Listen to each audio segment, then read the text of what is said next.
கிறிஸ்துக்குள் எனக்கு பிரியமான சகோதர சகோதரிகளே, இன்று பொது காலத்தில் 6ஆம் வருடத்திலே கிழமையிலே நாங்கள் இன்று கால் பதிக்கின்றோம். எனக்கு பிரியமானவர்களே, இன்றும் நாங்கள் தொடர்ந்து தொடக்க நூல் மற்றும் நற்செய்தி, புனித மாட்களில் நற்செய்தி வாசகங்களிலே நாங்கள் இவ்வாறு கிழமை நாட்களிலே நாங்கள் தியானித்து கொண்டு வருகின்றோம். இறைவன் உலகத்தை படைத்தது முதல் மனிதனுடைய கீழ்ப்படியாமை வரை நாங்கள் தியானித்து கொண்டு வருகின்ற இன்றைய நாளில் நாங்கள் பார்க்கிறோம், நோவாவுடன் இறைவன் உடன்படிக்கையை ஏற்படுத்தி கொள்ளுகின்றார். அதே போன்று நோவாவுடைய அந்த சன்னதியினரை ஆண்டவர் ஆசீர்வதித்து அவர்களுக்கு வரங்களை கொடுக்கின்றதை நாங்கள் பார்க்கின்றோம். இதன் உடன்படிக்கை என்று சொல்லுகின்ற பொழுது, இதன் உடன்படிக்கையில் காணப்படுகின்ற பிரதான ஒன்றாக அவருடைய வாக்குறுதி மற்றும் அவருடைய அளவு அதிகமான அன்பை நாங்கள் பார்க்கின்றோம். இதனை நாங்கள் உடன்படிக்கை என்று சொல்லுகின்றோம்.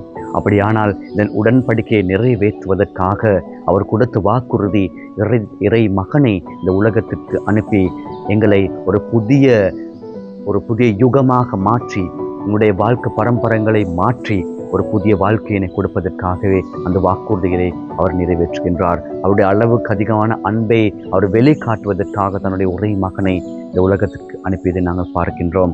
அதனை நாங்கள் உதாரணமாக நாங்கள் பார்க்கின்ற பொழுது, அவருடைய பாடுகள், மரணம், உயிர்ப்பு போன்றவற்றின் ஊடாக நாங்கள் பார்க்கின்றோம் அந்த அளவுக்கு அதிகமான அன்பினை எவ்வாறு அவர் வெளிக்காட்டினார் என்று. இன்று நீங்களும் நானும் எங்களுடைய வாழ்க்கையில் நாங்கள் அந்த உடன்படிக்கையை விட்டுவிட்டு இறைவனை விலகி, இறைவனை மதிக்காமல், இறைவனுடைய அன்பை, இறைவனுடைய அந்த கருணையை எங்களுடைய வாழ்க்கையிலே பெற்றுக்கொள்ள முடியாமல் நாங்கள் வெவ்வேறு விதமான வாழ்க்கையின் ஊடாக, எங்களுக்கு ஏற்புடைய வாழ்க்கையின் ஊடாக நாங்கள் இறைவன் பக்கம் செல்லாமல், அவருடைய உடன்படிக்கையை மதிக்காமல், அவர் உடன்படிக்கையில் காணப்படுகின்ற அந்த உன்னதமான தன்மையினை மதிக்காமல் இருக்கின்ற இந்த கால பகுதியிலே உங்களையும் என்னையும் அவர் அழைப்பது, மீண்டும் வாருங்கள், இந்த உடன்படிக்கைக்கு நீங்கள் உடன்படிக்கையின் ஊடாக உங்களுடைய வாழ்க்கையை புது வாழ்க்கையாக, புது யுகமாக மாற்றிக்கொள்ளுங்கள். அவ்வாறு உங்களுக்கும் எனக்கும் அந்த இறைவனுடைய இன்று அவர் நோவாவுடைய அந்த சந்நிதியரைகளையும் ஆசீர்வதித்தது போல உங்களையும் என்னையும் அவர் ஆசீர்வதிப்பார்.